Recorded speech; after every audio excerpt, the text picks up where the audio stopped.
وہاں پر جاریات یعنی بچیوں کا گانا سننے کی ذکر ہے۔ اور یہ میرے ہاتھ میں ہے اشیۃ اللمعات۔ اشیۃ اللمعات یہ علامہ شیخ عبدالحق مدثر دہلوی رحمۃ اللہ علیہ کی کتاب ہے۔ اس میں مشکات کے حوالے سے، مشکات میں وہ گانے ذکر ہیں جو گانے وہ گاتی تھی، اور جامع ترمذی ابو داؤد نسائی میں یہ روایت ہے۔ اور یہاں پر ہے گانا کیا تھا جو وہ گاتی تھی۔ پہلے بات یہ ہے کہ جب نبی پاک صلی اللہ علیہ وسلم تشریف لائے تو لڑکیاں گانا گا رہی تھیں۔ وہ کون تھیں؟ وہ بچیاں تھیں، چھوٹی نابالغ بچیاں تھیں۔ انصار کی وہ عورتیں گانا کیا گا رہی تھیں جو بچیاں گانا گا رہی تھیں؟ 1958 نمبر حدیث ہے مسلم شریف کی، کہ جب نبی پاک صلی اللہ علیہ وسلم تشریف لائے تو وہ گانا کیا گا رہی تھی؟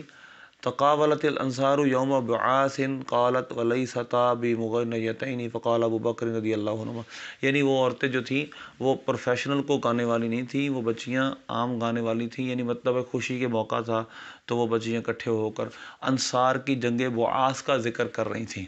اب یہ سوال پیدا ہوتا ہے کہ کہاں وہ جنگ بعاث کے بارے میں شعر پڑھنا اور ان کی شجاعت و بہادری کا ذکر کرنا، اور کہاں ہمارے فحش اشعار اور نیم برہنہ لباس کے اندر عورتوں کا گانا، یہ کتنا زمین آسمان کا فرق ہے، کہاں کا جواز کہاں لگایا جا رہا ہے۔ تو پہلی بات یہ ہے کہ اگر آپ اس کا جواز ڈھونڈنا چاہیں گے ان حدیثوں میں، ہمارے ہاں جو ہو رہا ہے اس کا جواز تو نہیں ملے گا۔ اتنا جواز ہے کہ ہمیں جو حدیثوں سے پتہ چلتا ہے، جس طرح کہ مسلم شریف میں اور بخاری میں مختلف حدیثوں کی کتابوں میں ہے، صرف اتنا جواز ہے کہ چھوٹی بچیاں ہوں، اور یہاں پر اس حدیث میں ہے کہ وہ پروفیشنل گانے والی نہیں تھی، گھر کی اگر عورتیں آپس میں اکٹھی ہو جائیں، نامحرم نہ ہوں، چھوٹی بچیاں ہوں، وہ دف بجائیں، اور شادی کے موقع پر دف کی اجازت ہے تو اس میں کوئی حرج نہیں ہے، اور شعر بھی غیر شرعی نہ ہوں، فحش نہ ہوں، تو اس کی اجازت تو ہمارے سب فقہا نے دی ہے۔ شیخ عبدالحق مدثر دہلوی رحمۃ اللہ علیہ کی مدارج النبوہ کے حوالے سے ایک غلط حوالہ پیش کیا جاتا ہے کہ لوگ سمجھتے ہیں کہ شاید انہوں نے گانے کی اجازت دی ہے، وہ بھی گانے مزامیر کے ساتھ، آلات موسیقی کے ساتھ، حالانکہ ایسی کوئی بات نہیں ہے۔ انہوں نے کیا کہا یہاں پر؟ اختلاف در سماع اشعار و قصائد، کہ اشعار سننا اور قصیدے سننے کے سماع کے بارے میں بھی اختلاف ہے۔ بے الحان مطربہ موسیقیہ، یعنی پورا ایک جس طرح کے شعر پڑھنے کا موسیقی کا طریقہ ہوتا ہے، شعر پڑھنے کا یعنی پورے قواعد کے ساتھ شعر پڑھنا، اور یہ اس میں اختلاف کیا گیا ہے۔ در اینجا کثرت اقوال و تباین احوال، بعض آرا منکر باشد و فسق و فجور ملحق دارند، بعض کو فسق و فجور کہتے ہیں، لیکن کہتے ہیں صحیح بات یہ ہے کہ ایسے شعر پڑھنے میں کوئی مذائقہ نہیں ہے کہ جب انسان اچھی آواز کے ساتھ اور اچھی طرز کے ساتھ شعر پڑھے، اور سماع کے شعر ہوں اس میں فحش اشعار نہ ہوں تو اس کے پڑھنے میں کوئی حرج نہیں ہے۔ بعض لوگوں نے سمجھ یہ لیا کہ انہوں نے مزامیر کی اجازت دے دی، معازف کی یعنی انہوں نے آلات موسیقی کی اجازت دی، حالانکہ ایسا نہیں ہے۔ آلات موسیقی کے متعلق ان کا اپنا قول موجود ہے، اسی کتاب کے اندر ان کا اپنا قول 494 صفحہ 444 صفحہ پر مدارج النبوہ کی پہلی جلد میں موجود ہے۔ انہوں نے صراحتاً فرمایا ہے کہ مفسرین چیزیں کہ دل دلان میں کنت بر حرمت غنا عام آراب تعویلت، انہوں نے آخر میں نتیجہ یہ نکالا ہے کہ جو مزامیر ہیں یہ حرام ہیں، اور مزامیر یعنی آلات موسیقی کا بجانا یہ حرام ہے۔ انہوں نے جو اجازت دی ہے وہ صرف شعر سننے کی ہے، اور اچھی آواز میں اور اچھے طریقے سے بالکل طرز کے ساتھ شعر سننا، اور وہ شعر جو کہ سمجھ لیں کہ جس کے اندر فحش چیزیں نہ ہوں اور اشعار ہو، عشق اشعار اگرچہ ہوں، انسان اس کے اپنی توجہ کو اللہ کی طرف لے جائے، تو صرف ان شعروں کے سننے میں بغیر آلات موسیقی کے انہوں نے اجازت دی ہے، اور بعض لوگوں نے اس کو بہت ہی غلط لیا ہے۔ تو لہذا ایک بات یہ ذہن میں بٹھا لیں کہ موسیقی یعنی اگر گانا ہو اور بغیر آلات کے ہو، آلات موسیقی کے ساتھ نہ ہو، تو اس کے اندر پھر دیکھا جاتا ہے کہ اس میں غیر شرعی الفاظ ہیں، کوئی عورتوں کا اجتماع ہے، غیر محرم جمع ہے یا نہیں ہے، تو اس صورت میں اس کی اجازت ہوتی ہے۔ اور اگر کوئی اور غیر شرعی چیز پائی جائے تو پھر وہ بھی حلال نہیں۔ اور اگر شعر غیر شرعی ہوں، شعر میں عورتوں کے اوصاف ہوں اور ایسے ہوں جس کے ساتھ شہوت بڑھے، تو اس کی بھی اجازت شرعاً نہیں ہے۔ یہی بات فتاوی عالمگیری میں اور مختلف توجہات کے اندر ہے۔ یہ میرے ہاتھ میں ہے فقہ علی المذاہب الاربع، فقہ علی المذاہب الاربع یعنی چاروں اماموں کی فقہ، چاروں ہمارے ائمہ کرام گانے کے متعلق، اور وہ گانا جو لہو و لعب ہو، اس کے بارے میں کیا فرماتے ہیں؟ پہلی بات یہ ہے ائمہ اربعہ کا اس بارے میں اتفاق ہے کہ آلات موسیقی کا بجانا جائز نہیں ہے، حرام ہے۔ امام اعظم ابو حنیفہ، امام شافعی، امام احمد بن حنبل، امام شافعی، امام مالک، یہ تمام ائمہ اربعہ جو ہیں اس بات پر متفق ہیں کہ آلات موسیقی کا بجانا حرام ہے، معازف و مزامیر کا بجانا حرام ہے۔ جتنی اجازت ہے وہ آپ کے سامنے عرض کر چکا ہوں۔ اب اس پر یہی کتاب یعنی 1238 نمبر صفحہ فقہ علی المذاہب الاربعہ پہ ایک مسئلہ لکھا ہے۔ حنفیہ اور مالکیہ کہتے ہیں لا یجب القطع علی من سرق سلبیا من الذهب والفضة ولا علی سرق، یہ کچھ انہوں نے مثالیں دی ہیں کہ جن کے چوری کرنے پر ہاتھ نہیں کٹتا، سلیب چوری کر لی، اسی طرح جو عیسائیوں کا مقدس نشان ہے۔ اسی طرح آگے جا کے لکھتے ہیں ولا علی من سرق الآلات آلات الطرب واللهب، کہ جب آلات طرب و لہو ہیں یعنی جو موسیقی کے آلات ہیں، بربت ہیں، طبلے وغیرہ ہیں، اذا کانت تستعمل اللہو والرقص والمنکر، جب کہ اس کو لہو کے لیے، رقص کے لیے اور منکر چیز، غلط چیزوں کے لیے استعمال کیا جاتا ہو تو اس کے کاٹنے والے، اس کو چوری کرنے والے پہ ہاتھ نہیں کاٹے جائیں گے۔ یہی قول امام مالک کا ہے، یہی امام اعظم ابو حنیفہ کا ہے، اور یہی قول پھر حنابلہ کا بھی ہے، اور امام شافعی رحمۃ اللہ علیہ کا 2 قول میں سے ایک قول یہ ہے۔ اب سوال یہ پیدا ہوتا ہے کہ یہ ائمہ اربعہ ہیں جو کہ آلات موسیقی کی حرمت کے بھی قائل ہیں، اور اگر آلات موسیقی کو چوری کر لے تو اس کے حرمت کے، اس کے ہاتھ کٹنے کے بھی قائل نہیں ہیں۔ میں آپ کے سامنے چند روایتیں بیان کروں گا کہ جن میں ہمارے جو حدیث میں جس میں صحیح حدیثیں بھی ہیں، کچھ ضعیف بھی ہیں، لیکن مل کر ایک مضبوط مضمون ہے۔ بعض لوگ گانے اور آلات موسیقی کو مکس کرتے ہیں اور کہتے ہیں اس کے بارے میں صحیح حدیث کوئی نہیں، حالانکہ میں آپ کو چند حدیثیں بالکل صحیح سناؤں گا۔ بخاری شریف کی حدیث پچھلی دفعہ بھی پچھلی ویڈیو میں تھی، اور وہ حدیث پاک بخاری شریف کی حدیث نمبر 5590 ہے۔ حدیث یہ تھی کہ نبی پاک صلی اللہ علیہ وسلم ارشاد فرمایا میری امت کے کچھ لوگ ضرور بضرور شراب پئیں گے،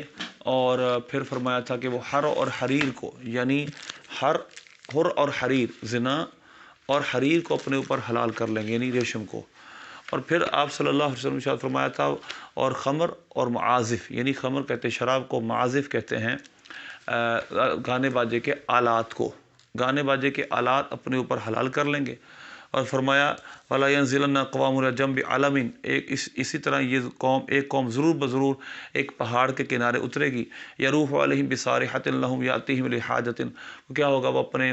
ریوڑ کو لے کر اپنے گھر کی طرف جائیں گے، اور کوئی ان سے فقیر آ کر عرض کرے گا کہ ہمیں کچھ پیسے دو، ہماری مدد کرو، وہ کہے گا ارجع الینا غدا، دوبارہ پھر ہمارے پاس آنا، وہ رات گزاریں گے، ویدع العلامہ ویمسح آخرین قردۃ وخنازر یوم القیامہ، پھر اللہ تبارک و تعالیٰ کچھ پر پہاڑ گرا دے گا اور کچھ کو اللہ تبارک و تعالیٰ خنزیر اور بندر بنا دے گا قیامت تک۔ تو یہ حدیث پاک ہے جو کہ بخاری شریف جس میں 5590 ہے، جس میں حر اور حریر اور خمر اور معازف کا ذکر، معازف کہتے ہیں آلات موسیقی کو۔ اس کے بعد یہ جامع ترمذی ہے، اس میں حلول مسخ اور خسف یعنی زمین میں دھنسائے جانے کی بات ہے۔ اس کے اندر نبی پاک صلی اللہ علیہ وسلم کا یہ ارشاد گرامی ہے اذا فعلت امتی خمس عشرۃ خصلۃ حل بها البلاء، جب میری امت 15 چیزیں کرے گی تو ان پر بلا حلال ہو جائے گی، یعنی ان پر مصیبتیں حلال ہو جائیں گی۔ قیل ما ہی یا رسول اللہ، عرض کی یا رسول اللہ 15 چیزیں کیا ہیں؟ آپ انہیں 15 چیزیں گنی، اذا کان المغنم دولا والامانۃ مغنما والزکاة مغربا واطاع الرجل زوجته واق امه وبر صديقه وجفا اباه وارتفعت الاصوات في المساجد وكان زعيم القوم ارذلهم واكرم الرجل مخافة شره وشربت الخمور ولبس الحرير واتخذ القينان ومعازف، کہ آپ صلی اللہ علیہ وسلم نے 15 چیزوں میں سے آخر میں جو ہمارا مستدل وہ یہ ہے، شرابیں پی جائیں گی، ریشم پہنایا جائے گا، اور گانے والیوں کو پکڑ لیا جائے گا، اور معازف کو یعنی آلات موسیقی کو تھام لیا جائے گا۔ واتخذ القینان والمعازف، قینان گانے گالیاں، اور اسی طرح گانوں کو پکڑ لیا جائے گا، گانے لوگ معمول بنا لیں گے اپنا، اور معازف یعنی جو آلات موسیقی ان کو اپنا معمول بنا لیں گے۔ وَلَعَنَ آخِرُ هَذِهِ الْأُمَّةِ أَوَّلَهَا، اور اس امت کے آنے والے اس کے پہلوں پر لعنت کریں گے، یعنی آباد والے پہلوں پر لعنت کریں گے۔ تو لہذا یہ وہ لوگ ہیں جن کو مسخ اور خسف کی وعید ہے۔ تو نبی پاک صلی اللہ علیہ وسلم نے یہاں پر بھی قینان اور معازف کا ذکر فرمایا۔ اسی طرح حدیث نمبر 2211 ہے، یہ حدیث نمبر 2210 تھی، اور 2211 میں بھی یہی مضمون موجود ہے، تھوڑے سے فرق کے ساتھ۔ فرمایا وَظَاهَرَتِ الْقَيْنَاتُ وَالْمَعَازِفُ وَشُرِبَتِ الْخُمُورُ، کہ کائنات یعنی گانے والیاں ظاہر ہو جائیں گی، معازف اور گانے باجے کے آلات ظاہر ہو جائیں گے، شرابیں پی جائیں گی۔ تو یہ آپ نے سب نشانیاں تقریباً یہاں بھی ان میں سے اکثر ذکر فرمائیں۔ اگرچہ یہ 2 حدیثوں کی سند ضعیف ہے، لیکن یہ دونوں حدیثیں تیسری حدیث کے ساتھ مل کر اور کئی اور سندوں سے بھی 2212 نمبر حدیث بھی جامع ترمذی کی اسی مضمون پہ ہے، فی حاذ الامت خصف و مسک و قذف، فقال رجل من المسلمین یا رسول اللہ متی ذلک، فرمایا اذا ظہرت القیان والمعازف وشربت الخمور، ترجمہ وہی ہے جو میں پہلے کر چکا ہوں۔ اب بخاری شریف کی صحیح حدیث بھی اسی مضمون کو ادا کر رہی ہے، یہ جامع ترمذی کی حدیث ہے اور یہ پورے اسی مضمون کو ادا کر رہی ہے، اس میں کچھ زیادہ ہے۔ اب آ جائیں اسی طرح کی ایک مضمون کو جو کہ مسند امام احمد میں ہے۔ مسند امام احمد میں کئی جگہ پر یہ مضمون موجود ہے اور آپ ان کو اکٹھا کریں گے تو ایک مضبوط مضمون بن جائے گا۔ حدیث نمبر ہے 22880، حضرت سیدنا ابو امامہ رضی اللہ تعالیٰ سے روایت ہے، فرمایا لا تبیعوا المغنیات ولا تشتروہن ولا تعلموہن ولا خیر فی تجارت فیہن وثمنہن حرام۔ فرمایا کہ گانے والیاں مت بیچو، نہ خریدو اور ان کو گانا نہ سکھاؤ، اور ان کی تجارت میں کوئی خیر نہیں، ان کا ثمن یعنی جو کمایا وہ حرام ہے۔ اب یہ حدیث پاک ہے 22280۔ اس کے ساتھ ساتھ آپ ملاتے جائیں، اس کے پیچھے بھی کچھ حدیثیں ہیں اور اس سے آگے بھی چند روایتیں ہیں، تو میں جیسے عرض کر چکا ہوں یہ ایک مضبوط مضمون ہے۔ مثلا اسی کا 22231 نمبر حدیث بھی اسی مضمون کو ادا کرتی جو بخاری میں اور جامع ترمذی میں، تبیت طائفۃ من امتی علی اکل و شرب و لہو و لعب ثم یصبحون قردۃ خنازیر ویبعثون۔ اسی طرح اس کے اوصاف کیا ہے؟ فرمایا باستحلالہم الخمور، ان پر یہ عذاب کیوں آئے گا؟ کیونکہ یہ خمر اپنے اوپر حلال کر لیں گے، وہ ضربہم الدفوف، اور ان کے دف بجانے کی وجہ سے، واتخاذہم القینات، اور یہ گانے والیوں کو اپنا معمول بنا لیں گے، یہ اس وجہ سے ان پر عذاب آئے گا۔ اسی مضمون کو مسند امام احمد میں ایک اور جگہ بیان کیا گیا، حدیث نمبر 22790۔ نبی پاک صلی اللہ علیہ وسلم ارشاد فرمایا تھا والذی نفس بمحمد بیدہ لیبیتن ناس من امتی علی عشر و بطر و لعب و لہو فیصبحوا قردۃ و خنازیر باستحلالہم المحارم و اتخاذہم القینات و شربہم الخمر و اکلہم الربا و لبسہم الحریر۔ مضمون وہی ہے تقریباً کہ یہ لوگ اس طرح کی بے حیائی کے کام کریں گے جس کی وجہ سے یہ ان پر عذاب حلال ہو جائے گا۔ اسی طرح ابن ابو داؤد شریف کی حدیث نمبر 3685 ہے، اس میں حضرت عبداللہ بن عمر رضی اللہ تعالیٰ عنہ سے روایت ہے ان نبی اللہ صلی اللہ علیہ وسلم نہا عن الخمر والمیسر والقوبۃ والغبراء، آپ صلی اللہ علیہ وسلم نے منع فرمایا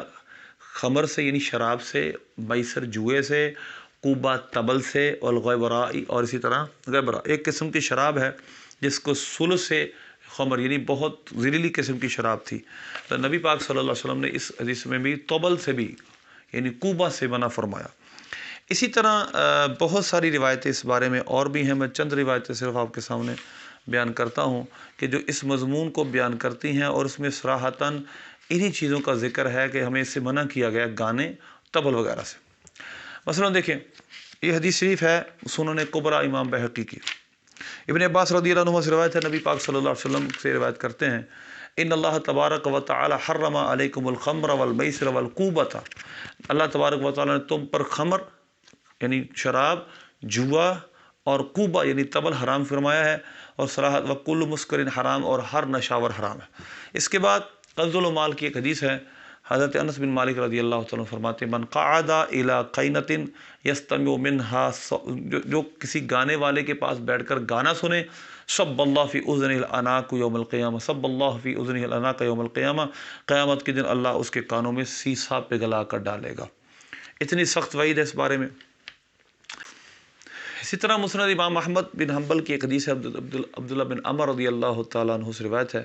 فرمایا نبی پاک صلی اللہ علیہ وسلم ارشاد فرمایا ان اللہ حرم علی امتی الخمر والمیسر والمزر والقوبۃ والقنینہ، کہ نبی پاک صلی اللہ علیہ وسلم ارشاد فرمایا اللہ تعالیٰ نے میری امت پر کیا کچھ حرام فرمایا؟ خمر، میسر یعنی شراب اور جوا، اور مزرہ اور بانسری، والقوبۃ اور طبل، والقنینہ اور بربت یعنی آلات موسیقی کو میری امت پر اللہ نے حرام فرمایا۔ یہ اتنی روایتیں ہیں، ان میں صحیح بھی ہیں سنداً، کچھ ضعیف بھی ہیں، لیکن آپ سمجھتے ہیں جب سند صحیح اور صحیح ایک مضمون کو اتنی روایتیں ادا کر رہی ہیں، اس مضمون میں جو کچھ روایتوں میں ضعف تھا وہ بھی اٹھ گیا شواہد اور توابع ہونے کی وجہ سے، تو لہٰذا صرف اور صرف اپنی شہوت کو پورا کرنے کے لیے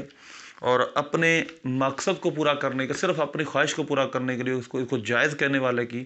سمجھ سے بالا تر ہے کہ وہ کس طرح اس کو جائز کہتا ہے۔ اب ایک اور روایت ہے حضرت علی المرتضیٰ رضی اللہ تعالیٰ عنہ سے، آپ رضی اللہ تعالیٰ عنہ نے یہ کنز الایمان کی حدیث فرمایا، وہ استو نبی پاک نے فرمایا وہ استو بکسر المزامیری، مجھے مزامیر آلات موسیقی توڑنے کے لیے بھیجا گیا۔ اور پھر اسی طرح نبی پاک صلی اللہ علیہ وسلم نے کسب مغنی کے مغنیہ کے متعلق فرمایا، کسب المغنی والمغنیۃ حرام، گانا گانے والی اور گانا گانے والا ان کی کمائی حرام ہے۔ یعنی نبی پاک صلی اللہ علیہ وسلم نے کس صراحت سے آپ صلی اللہ علیہ وسلم نے اسے منع فرمایا۔ اور سنن ابو داؤد میں جس پاک ہے کہ حضرت عبداللہ بن عمر رضی اللہ تعالیٰ عنہما نے بانسری کی آواز سنی تو اپنے کانوں میں آپ نے ہاتھ ڈال لیے اور ساتھ والے سے پوچھتے رہے، پھر انہوں نے جب کہا کہ آواز نہیں آ رہی تو انہوں نے پھر بتایا کہ نبی پاک صلی اللہ علیہ وسلم کے پاس ساتھ تھا۔ اسی طرح آپ صلی اللہ علیہ وسلم نے ارشاد فرمایا۔ اس سے پتہ چلا کہ اتنی سختی سے نبی پاک صلی اللہ علیہ وسلم نے، آپ کے اصحاب نے ہمیں اس سے منع کیا ہے، اور کس ڈٹائی کے ساتھ آج یہ سب کچھ سنا جا رہا ہے، اور بعض لوگ اس کو مذہبی رنگ دے رہے ہیں جو کہ بالکل بھی کسی طرح درست نہیں۔ دف کے جواز پر، دف اور دف کتنا جائز ہے، یہ ایک بحث ہے کہ دف کتنا جائز۔ ہمارے نزدیک دف صرف اور صرف دو مقامات پر جائز ہے، ایک عید کے دن خوشی کا دن ہوتا ہے، اور اسی طرح دوسرا دن ہے شادی کا، شادی کے دن، جبکہ اور کوئی جو حرام چیزیں نہ ہو، حرام شدہ چیزیں نہ ہوں، صرف یہ ہوں، کیونکہ باقاعدہ دف کا ذکر بھی حدیث پاک میں ہے۔ یہ عمدۃ القاری میں حدیث ہے، مولانا عینی رحمۃ اللہ نے لکھا ہے کہ حضرت سیدنا ابو ہریرہ رضی اللہ تعالیٰ فرماتے ہیں، پوری حدیث وہی ہے جو بخاری شریف میں ہے، اور یعنی کہ مضمون وہ ہے کہ کچھ لوگ میری امت کے بندر اور خنزیر بن جائیں گے۔ عرض کی یا رسول اللہ یشہدون انک رسول اللہ و ان لا الہ الا اللہ، یا رسول اللہ کو گواہی دیں گے کہ آپ اللہ کے رسول ہیں، یعنی وہ کلمہ پڑھتے ہوں گے کہ اللہ کے سوا کوئی خدا نہیں، یہ گواہی بھی دیتے ہوں گے؟ فرمایا نعم یصلون و یصومون، وہ نماز بھی پڑھیں گے، وہ روزے بھی رکھیں گے۔